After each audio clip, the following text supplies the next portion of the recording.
Good morning. How are you today? Well, it's beautiful out. Temperatures in the high 60s. So it's a marvelous day to be out walking around. Uh, there's a mixed bag of stories. One of the good ones, of course, is that Biden has extended the ban on evictions through October, which will affect 90% of the people. I think there are like 6.3 million people that could be affected by the evictions. He is concerned, as we all should be, about the Supreme Court ruling whether this is constitutional or not. But we're going forward and we'll see what happens. At the very least, it shows charity by the government to all. The other story that's, I guess, at the top of the pile is what's happening in New York with Cuomo, Governor Cuomo. And you can't help but criticize that a man, even though a bachelor, would, without the consent of women, or anyone for that matter, take advantage of them sexually.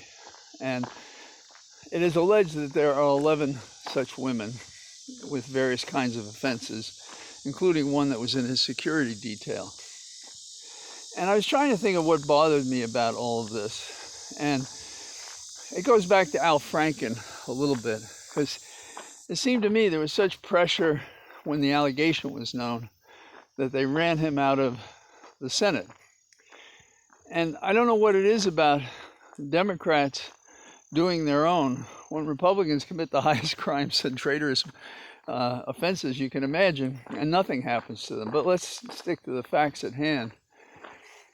During the investigation, apparently Cuomo tried to circulate a personnel file. I don't know, secretly leaked it, whatever he did, because I guess he believed it put at doubt the credibility of at least one of the witnesses, maybe others.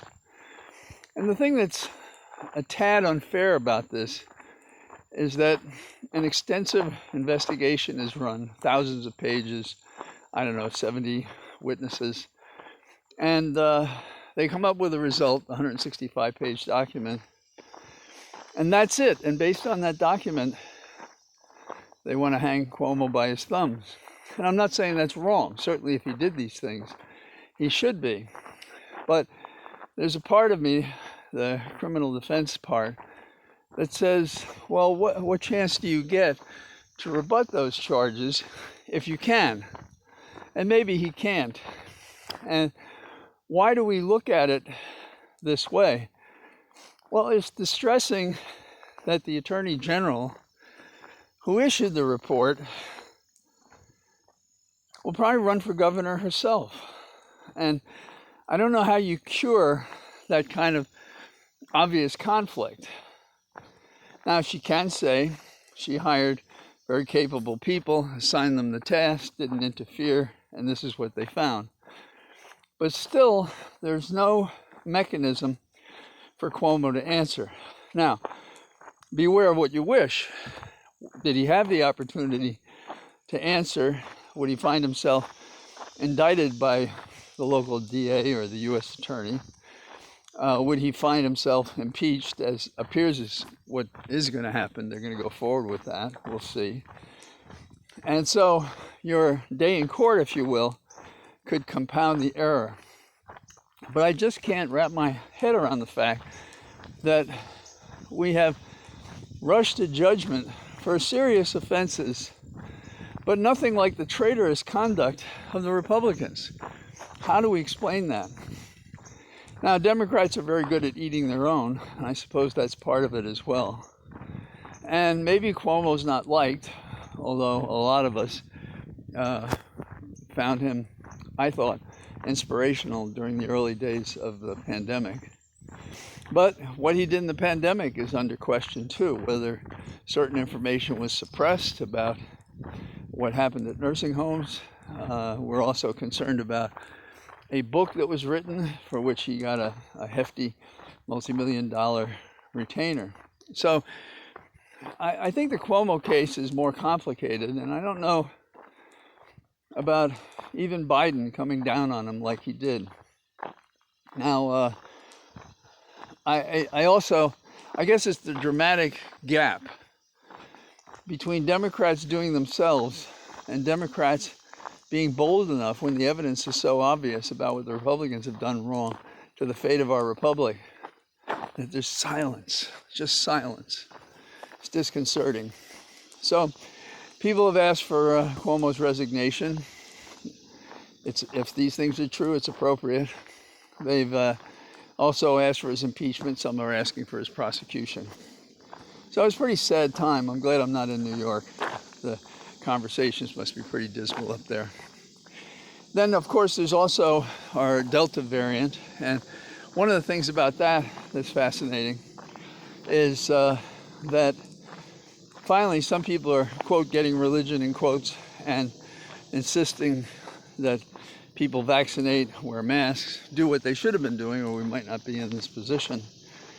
And I don't know if you know a comic, Bill Burr, but one of his routines, he's always saying, we gotta get rid of those in the way people, you know, the ones online at Starbucks who look at the menu when they get up there and for the first time are considering what they're gonna order, and they don't know these drinks. Well, he said, get out of the way. If you're not gonna help you state and elected officials, get out of the way so we can deal with this. And I think that's important.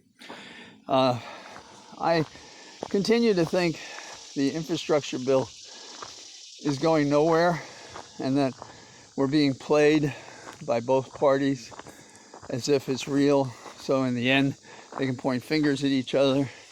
And that's a shame and a disgrace. But you know, the chances of getting something done would increase if these people would acknowledge the fact that our nation has some serious problems. It has it in elections, it has it in infrastructure, it has it in criminal justice, and we have to do something about it. Finally, you may have heard that 4 men who were defending our capital during the insurrection have committed suicide. Now, Seneca, my favorite Roman senator, he said one need not suffer life if it gets too great for one, because you can always take the exit. And I think it shouldn't be done lightly, but I agree with that. And I think that's what these 4 men did. And we don't know the individual analyses of why they may have killed themselves if they left notes. But it's quite understandable that it could be a combination of mental and physical pain, and that they couldn't stand it anymore, whatever their injuries were, whatever they experienced, the horrors of night, whatever it meant to their family, friends. And so we lost 4 people, and here's the trick there. If this was a career-related illness, then their family would get the pensions and things like that. I think it is. And I think that's what the findings should be, and we should be taking care of these families.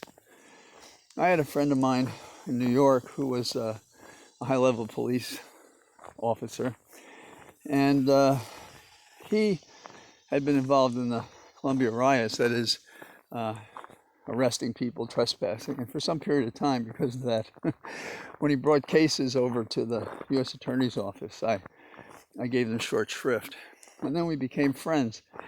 And one day I'm visiting him at a local hospital, and he's gotten the diagnosis that he has cancer, and we're both sitting on the edge of his bed. He says, I can't believe it, I feel great, how could it be? And well, it was, and he had chemotherapy, and he just couldn't stand the pain. And so one day, with a service revolver, he took his own life. And officers saw to it that the reason for death was not so obvious, so that his family could have the pension. We have to be a lot smarter than we are about everything. And we have to not let even the members of our own party fool us. That is, we Democrats.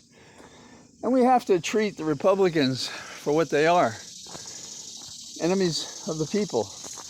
enemies of democracy, liars, or we will not protect our republic. So that's what I have to say today. I hope that my more soft-spoken approach today didn't undermine my message. All the best. Bye-bye.